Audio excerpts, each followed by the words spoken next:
Welcome to the HRKyle Podcast, your go-to source for insightful discussions on leadership, job searching, and all things human resources. I'm your host, HRKyle, and each week we dive deep into topics relevant to professionals seeking to elevate their careers and organizations.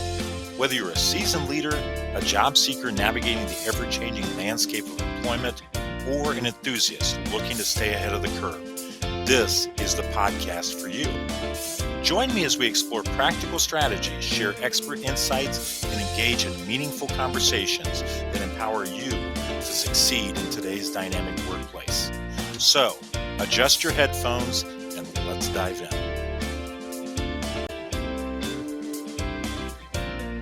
Hello and welcome to another edition of the HRKyle Podcast. I'm your host, HRKyle, and we're so glad you could join us today.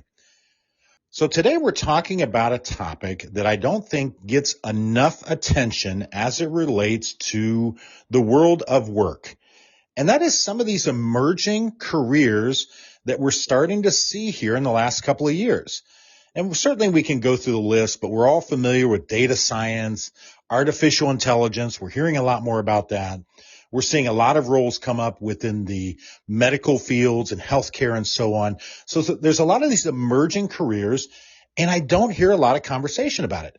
So we're gonna discuss that topic today. Becky's going to join me yet again in segment 1 to talk about that and some of the careers and things for you to think about relative to those emerging careers. And then in segment 2, we've got a really cool guest. He is the founder and commissioner of an esports league. And before you dismiss that and say, oh, esports, that's just something that kids are playing in their video games. No, esports have come a long way in the last 5 years. These are professional leagues where people can make a living playing video games. And even to describe it like that, I'm probably downplaying it too much. They can make a really good living. And in fact, there are college programs around the country that can train you to be an esports professional. So again, we've got a cool guest. He's a founder and commissioner of one of the more prominent leagues throughout the U.S., and he's going to join us to talk about the roles there and just talk about that league and some of the things that his professionals are doing. So again, we've got another exciting, fun episode scheduled for you. We're going to take a quick break here, and then when we come back, Becky and I are going to tackle the topic of emerging careers. Are you ready to find the career you love? Navigating today's job market alone can be overwhelming and costly. Outdated templates and generic approaches can waste your time and lead to missed opportunities. That's where HRKyle's career search services come in. With over 25 years of talent acquisition experience, Kyle Patrick Smith is here to guide you every step of the way. We specialize in crafting eye-catching resumes, preparing you for interviews, and helping you discover the careers where you'll truly thrive. Our trusted network of recruiters opens doors to exclusive roles you won't find on job boards. Our clients don't just search. They land jobs with focus and direction, using effective, up-to-date strategies.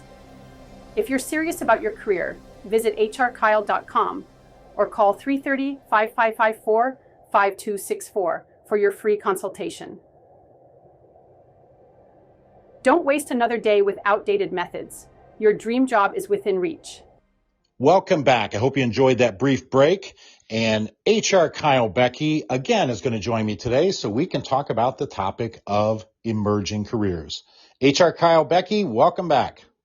Thanks, Kyle. This sounds like a really neat topic today. I was thinking of, I had a middle school student who actually made his own games, and I was talking to him about selling them, doing exactly something like this. That's so cool. Well, and that's the thing that we're seeing. Some of these emerging careers, they're not just for someone who's been a professional for a long period of time or someone that's grown up around this. There's any number of people, depending on your background and what you've done, that can get involved in or transition to some of these emerging careers. So that's what's exciting about this too, as well. And again, like you say, there's no age limit to it. Yeah. And it's almost like, which, we all talk about, but taking that passion and turn it into a career. Yeah. Isn't that what we talk about all the time with our Yes. career search services? It's like, Yeah. what's your passion? What makes you want to get up every day? And Right. then, yes, like you say, taking that and saying, guess what? I can make a living doing that. Yeah. Well, what do you think some of the biggest challenges are for these emerging careers? Well, I think first and foremost, because they're emerging, because they're new, there isn't a lot of information out there sometimes.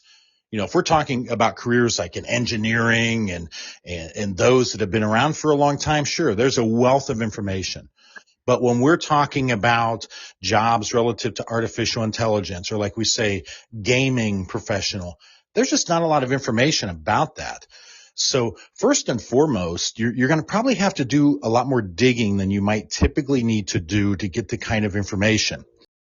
And I think the other thing is that you're going to run into is you're going to get a reaction from people that may not be the reaction that you're hoping to get. And what I mean by that is when you tell someone that you're going to go into this particular field and that particular field, because they're not familiar with it or they haven't heard a lot about it, they may give you a negative reaction. You can't fall prey to that, to where you say, oh gosh, maybe I shouldn't be doing this. So I think those are the two biggest things. One, there's limited information on some of these careers.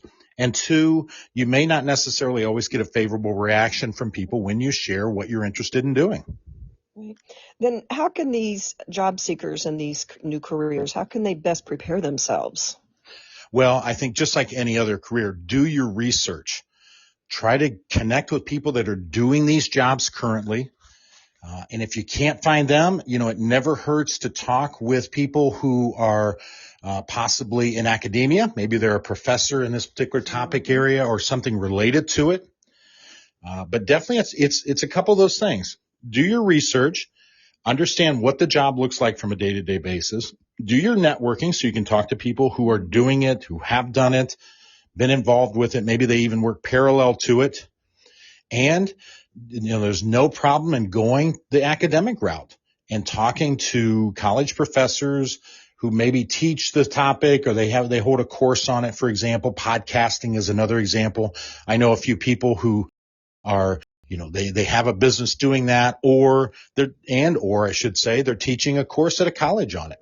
So don't be afraid to reach out to people, because my experience has taught me people that are in these, especially these emerging careers, they're excited to talk about it because, again, they've run into some resistance when they've shared it with people that they know to say, oh gosh, what are you doing again? Right. But if they get someone who's receptive to learning about it and joining it potentially, they're more than happy to talk about it. Right. So basically what you're saying is be creative, think out of the box when you're trying to prepare for this. You have to. You've got to be open to, where the journey is going to take you. You can't have a lot of anxiety about it. You've got to either dive, full force into it or make the decision maybe it's not for you, because the information is not going to be as readily available. People may not be as supportive.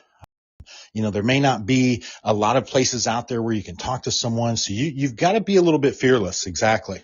Right. So how has the rise of these tech-driven roles influenced the skills and the qualifications that employers seek in potential candidates? Well, I'll give you a quick example. So in artificial intelligence, that's become a very big topic over the last few years as far as careers. And what it's putting a premise on is really understanding more about what you're looking to accomplish.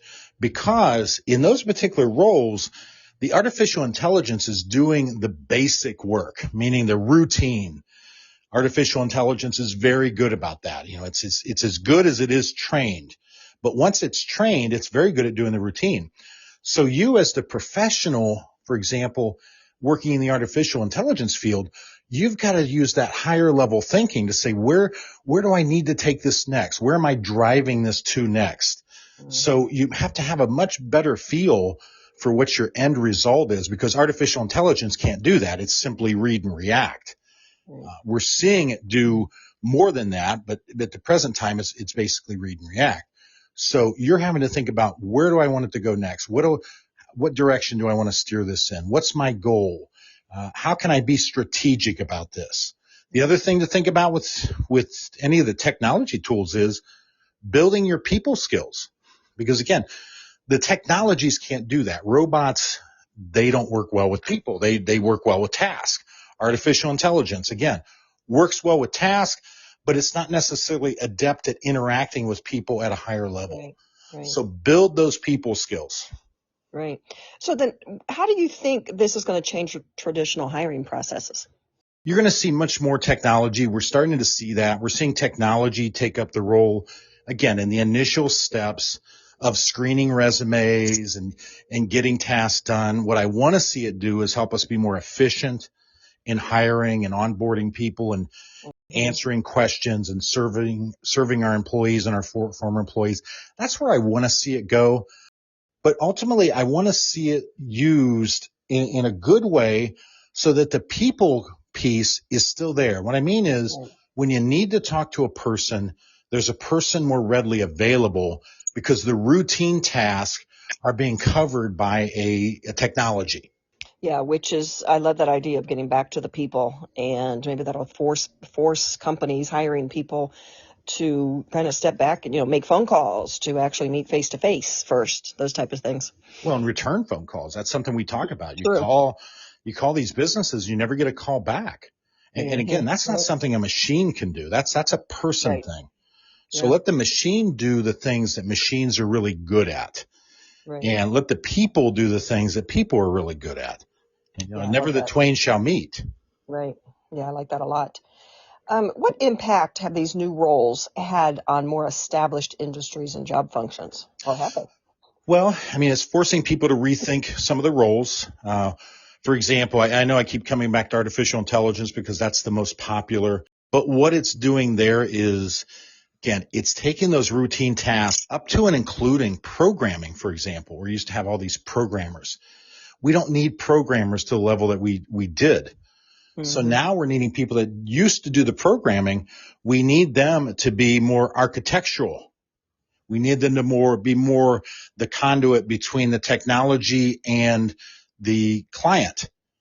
So we're seeing roles evolve and change. And, rather than be afraid of this, because people are afraid, oh my gosh, it's going to eliminate my job. Right. It's going to eliminate a job, but it's also going to create other jobs.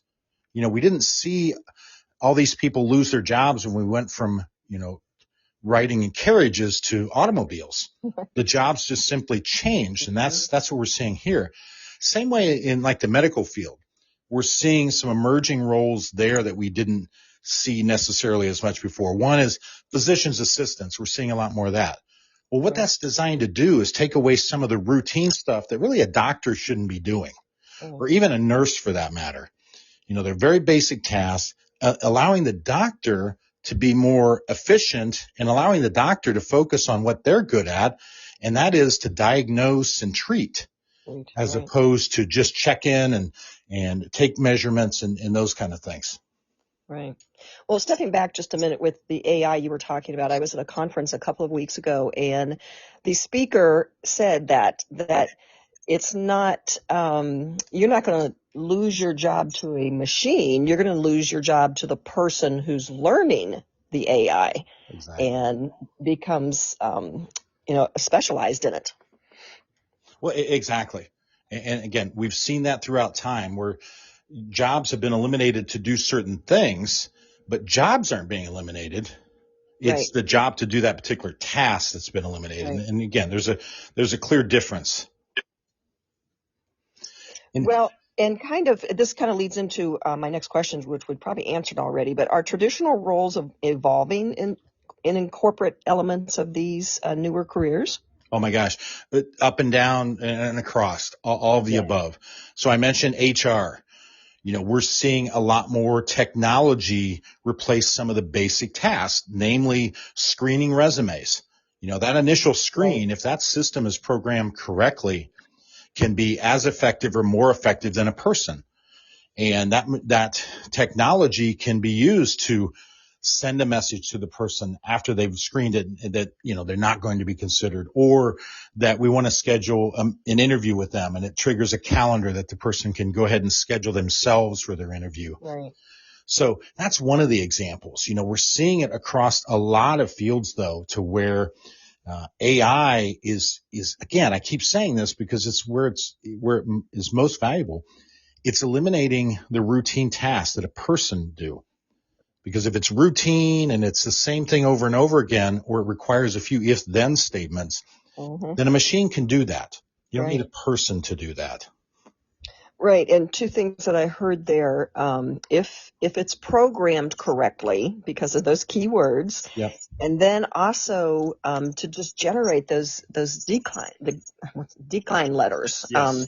instead of us as job seekers never hearing from the company, that it can automatically be sent.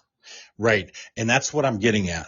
That's where the technology can come into play. It makes us more efficient. It makes us more responsive. When I use the example of the medical office, then you're not waiting in the waiting room so long because, the routine task is going over and over again.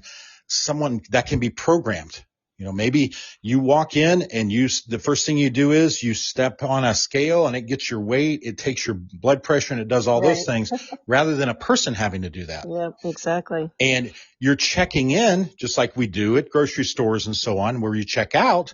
Maybe you're checking in and it's all with a machine. You don't need to interact with a person on that. The routine's the same. How many times have you gone to the doctor? You sit there and wait, then they call you back. Somebody's got to put you on a scale. They got to write that number down. They got to put you in a room. What if that's all programmed automatically? So when you show up to the doctor, you go up to that screen, you indicate you're there for your appointment. It does all like I say, it takes your temperature, it does your weight, it does your blood pressure. Then after you've completed that, it sends you to a waiting room where that information has already been sent to the doctor, and then they walk in. It just makes it so much more efficient. Right. And maybe you need a new career here and kind of patent that with the machine, what it looks like. So I think that's a great idea. And again, it's not going to take away jobs. It's we as patients are going to get in and out faster. Well, exactly. And somebody has to program that machine, and they've got to produce those machines, and they've got to deliver those machines. And so there's all these jobs that relate to this that someone's going to need to do that don't exist now. So maybe that person that used to sit at the desk and check you in now is working for the company that builds the machines, that does the check-in and all of those things. Right. Exactly. Yeah. What a great idea. Yeah, I got a few of them. So finishing up here then today, how should companies and leaders approach supporting employees in these fast evolving roles, especially in the terms of training, adapting to new technology, and so on? Well, this is going to be the obvious, but you know what I've learned? Companies don't do the obvious. How many times do we have conversations about that? You know what the most obvious thing is, Becky? Ask your employees. Right. I know that's radical. And it's so funny. I joke about this, but it's true. I'll do these talks and these speeches, and I'll talk to leaders and so on. I say this stuff, and they're like, well, yeah, of course. Absolutely. Then I talk to their employee, and they're like, no, this has never happened here. Yep. No one's ever asked me what I thought. No one's ever done. And it's like, guys, somewhere there's a gap because you're supposed to do it, but you're not. Right. So, again, I'll get off my high horse on that to say you need to have more conversations. The fear with all of this comes from the unknown. We as humans are wired to fear the unknown. So the less unknowns there are, the less fear we have. So when these technologies are being put into place, talk with your employees, explain to them why they're being put in place, what it's going to allow you to do, what your long-term plans are, what it means to them. Because, again, we're humans, we're a little selfish. When something happens, we want to know, what's this mean to me? And, these are opportunities to stay ahead of things. And maybe there's opportunities to train your employees on doing other things. Right. Let them know that that's where your head is and what this means. And imagine finding out more about your employees that you didn't know before. Exactly. The things that they're interested in doing and the challenges they face in their life and why this might make them nervous. Yep. The example I always give, but it's an oldie but a goodie. The employee was having trouble getting into work, and rather than discipline them, talking to them and find out that they had some anxiety about driving on the highway, we adjust their schedule literally an hour, and the issues go away. So talk to your employees, talk them through this. These things are nerve-wracking. People like to know they have a job and they've got security. When there's something that looks like a threat to that, they want the opportunity to ask questions and get honest answers. Right, exactly. Well, great conversation again. Thanks, Kyle. Yeah, we're pretty good at this. We are. Yeah. Well, thank you, Becky, and thank you for always doing this. It makes it an enjoyable session for me just to talk through these topics and have some good dialogue behind it, because we both have quite a bit of experience in the world of work, as we call it. So I appreciate that.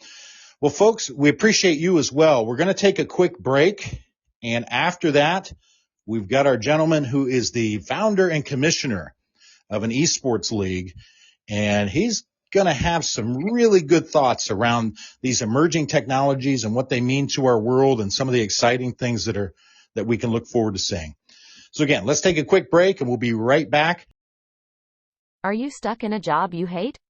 Dreaming of a career that excites you? It's time to turn those dreams into reality with Get the Job You Love by Kyle Patrick Smith, also known as HRKyle.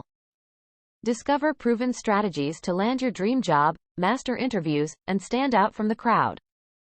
Packed with expert advice and practical tips, Get the Job You Love is your ultimate guide to career success. Available now on Amazon and other online retailers. Don't wait. Start your journey to a fulfilling career today. Get the job you love, because you deserve a job you love. Greetings, I'm Kyle Smith, and I'm here to offer you a speaking experience that goes beyond the ordinary. With a rich background in leadership, HR, and personal development, I bring a unique blend of expertise and passion to every presentation. Whether it's Leadership Unleashed, well-being at work, or career mastery, I delve into topics that empower individuals and organizations to reach their fullest potential. What sets me apart? Proven expertise, an engaging delivery style, and actionable insights that drive positive change. But here's the kicker. I don't just offer a one-size-fits-all approach. I customize my content to meet the specific needs and goals of your event. So let's elevate your event together. Contact me now to reserve your date and unlock the full potential of your audience and organization. Don't miss out on the opportunity to inspire greatness. Visit HRKyle.com today. Hello and welcome to segment 2 of the HRKyle Podcast. I'm your host, HRKyle, and I hope you enjoyed that brief break and learning more about some of the things that I'm up to.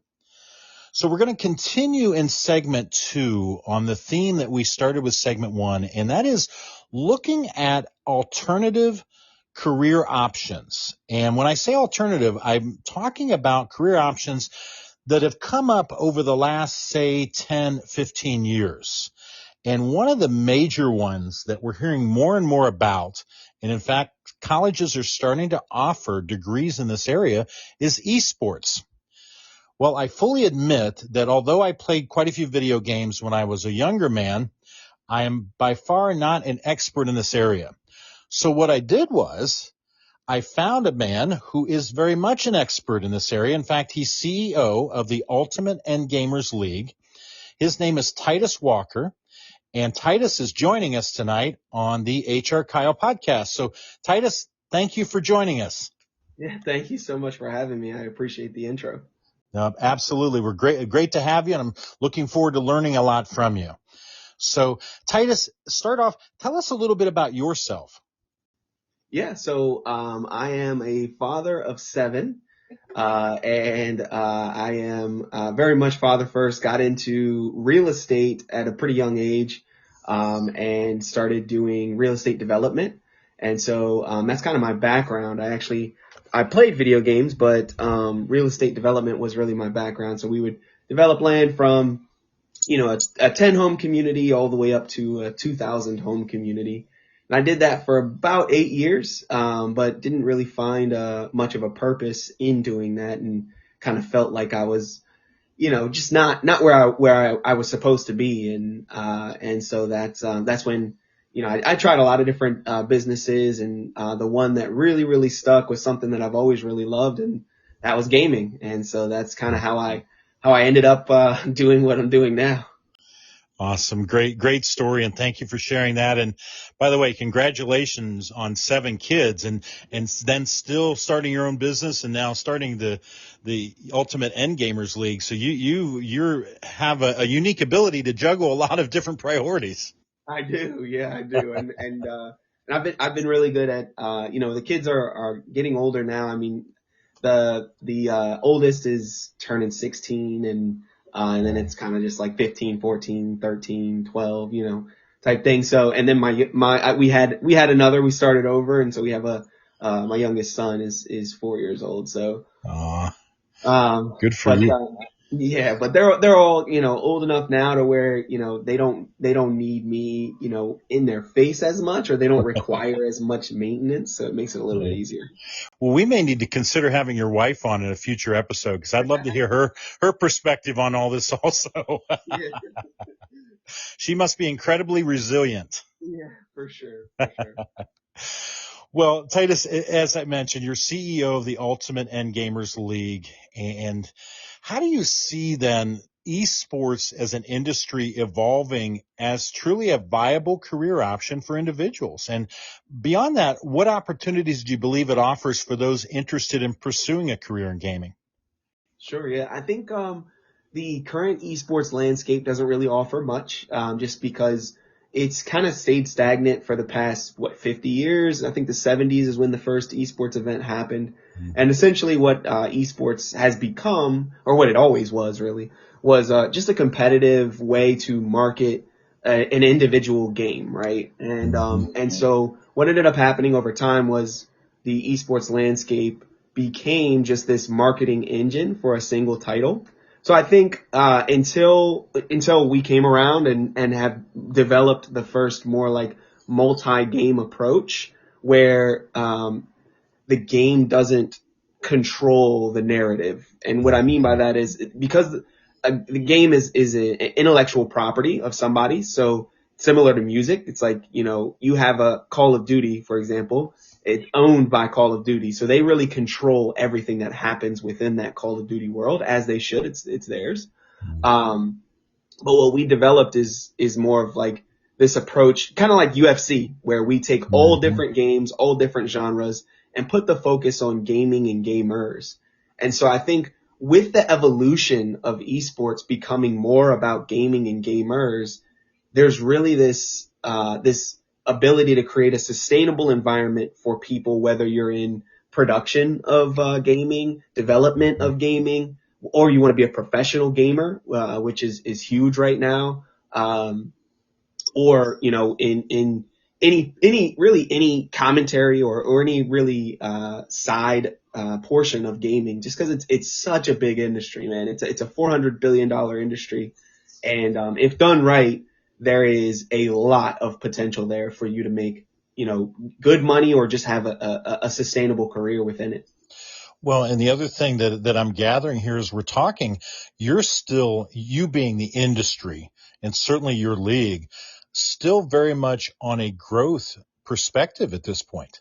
Absolutely. Esports is in its infancy.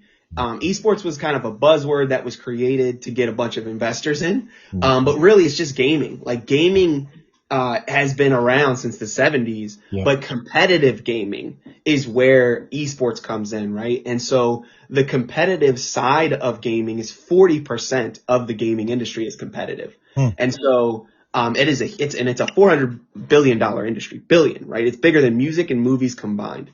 But the competitive side of gaming hasn't grown. It hasn't shifted outside of that single individual title or that single developer. And so, it really, basketball couldn't be as popular as it is if somebody owned the basketball itself, and you couldn't use the basketball how you wanted, and you couldn't, commercialize it and sell tickets unless you had permission from whoever owned basketball, right? Right. The reason it works so well as a sport is because anybody can do it. And so gaming has to evolve in that same way where, gaming isn't owned by anybody, but the games are. And so you have to develop something around gaming and gamers in order to have something that's sustainable that anyone can do. And so that really is in its infancy stage, and we're really excited to be at the forefront of it. I mean, we're the largest esports league in the world at this point in the multi-game genres. Well, and Titus, the other thing that you've hit on here a couple of times that I want to take straight on is, especially with your league, you're emphasizing inclusivity and supporting gamers outside of that top 1% skill level, the elite of the elite. Exactly. How does this focus on inclusivity impact career opportunities within the industry and really both on and off the competitive stage? Yeah, right now, it impacts it in such a major way because the massive majority of gamers that make it onto this quote unquote big stage are the ones that already have a following, right? Because the teams are trying to the teams are trying to make money off of your image, your likeness, right? Your name, image, and likeness. And so if you build a following, then the team is more likely to sign you. When in reality, it should be based on merit and skill, right? Yeah. And so creating an environment where anybody can do it if they're good enough to do it is really the key to having something of success. Imagine if the NBA was you're only allowed in if you have a celebrity, right? Like they aren't creating the celebrities. You're only in if you already are a celebrity. And that's kind of where esports started to trend because the teams had to make enough money to sustain themselves because they were paying exorbitant amounts of money. You know, the games are charging exorbitant amounts of money in order for you to be able to play those games. So it's like everybody was trying, it's very much a take industry. You know, I'm going to take your game and then I'm going to take these players and I'm going to take, you know, and nobody's really trying to give back. And so what we're trying to do is give back to the gamers, like the community, the developers even, you know, give back to them and be able to put a shine or a spotlight on just amazing games. Popular or not, these games are amazing. And amazing gamers, popular or not, these gamers are amazing and they're putting in the work and putting in the effort. And so creating a more diverse, inclusive thing is everything, right? That's the only way you survive as a sport. Well, I was going to say that there's your sustainability. There's your pipeline of future contributors, future participants, future stars is by having that ability to say, this is open. If you're good enough, you can make it, just like every other sports league. Exactly. And that is the key to, like you said, sustainability. I mean, you have to create something that everyone feels they can do, whether they can or not, right? They feel you're sitting at home, you're on your couch feeling like I could do the NBA, right? Even if you can't, you know, you could never get there, but you know, you feel like you can, you feel like you have a chance because it's an open invitation. Everybody can. And there's always those stories of people that just, you know, went from their couch to the NBA. And it's like, how did that happen? Well, because anybody can do it. That's right. So, Titus, we're talking a lot about the gamers, but I want to talk about all the other contributors that you mentioned earlier. So with that group especially in mind, what do you think are some essential skills and abilities that someone needs to bring to the gaming industry so that they can be a part of that? So, you know, what are those things? Man, the key right now in the gaming industry is drive. If you have the drive or the will to want to do something, you can right now. Because it's in such an infancy stage, it's like, you know, think about music back in the 50s, or even like think about sports, the NBA, you know, in the 60s, right? Or in the 50s, right? There was such opportunity out there that if you just wanted it that bad, you could do it. Whether you wanted to be a photographer, a videographer, or, you know, an analyst or a commentator, like if you wanted it bad enough, you could make it happen. And that's where esports is right now. That's where gaming is. It doesn't matter what you want in this industry. You can have it. You can do whatever you want. It is an open canvas.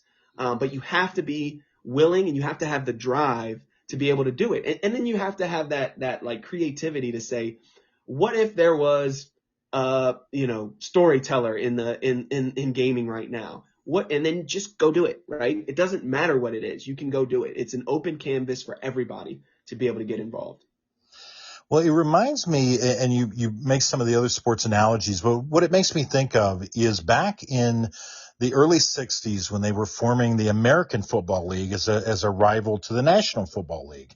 Yep. And one of the things they talked about then is for their recruiting is you can either join the NFL and, you know, be another name in the crowd and so on, or you can join this new league, the American Football League, And you're going to be one of the founders. You're going to be one of the early adopters of this, and you're going to help us build this league and build it into something that's significant and so on. And it sounds like that's exactly what you're speaking about here.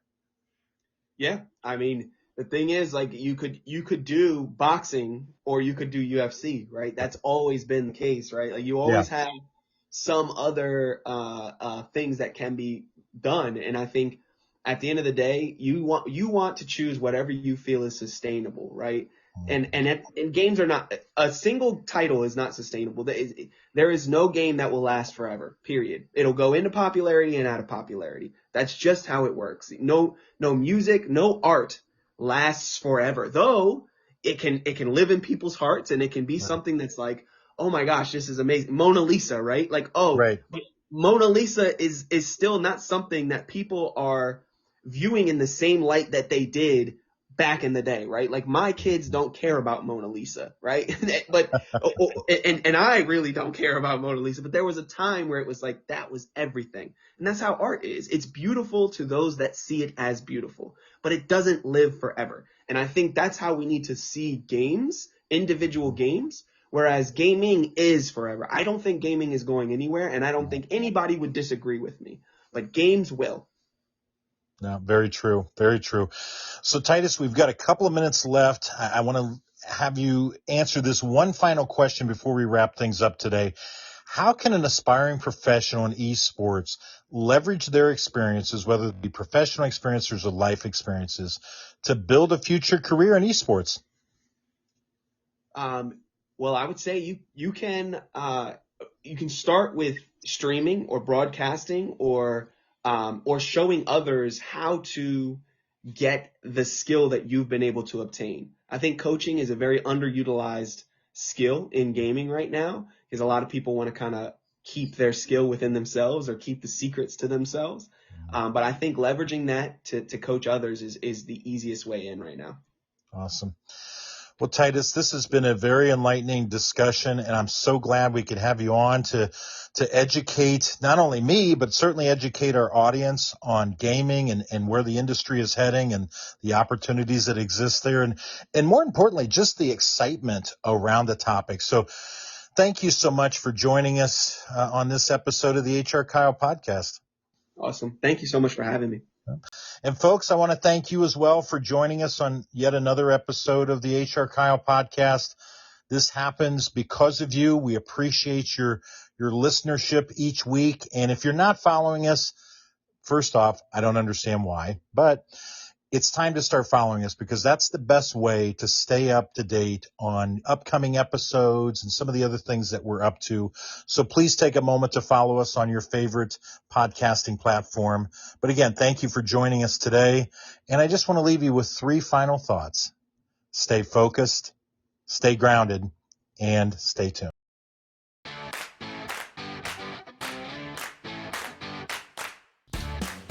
Well, that's a wrap for today's episode of the HRKyle Podcast. We hope you found our discussion valuable and filled with insights that you can apply in your professional journey. Whether you're a business leader aiming to foster a thriving workplace or a job seeker looking to carve out your own path, remember that HRKyle is the compass that can guide you towards success. If you enjoyed this episode, don't forget to subscribe, rate, and share it with your network. We're committed to being your trusted source for HR wisdom, and we look forward to having you back with us for our next episode. Remember, in the world of HR and professional growth, there's always room for progress. Be sure to visit our website at HRKyle.com. That's HRKyle.com to learn more about how we can help you meet your business and professional goals. So until next time, this is HRKyle signing off. Stay motivated, stay informed, keep reaching for those career goals. Music provided by bensound.com. That's bensound.com.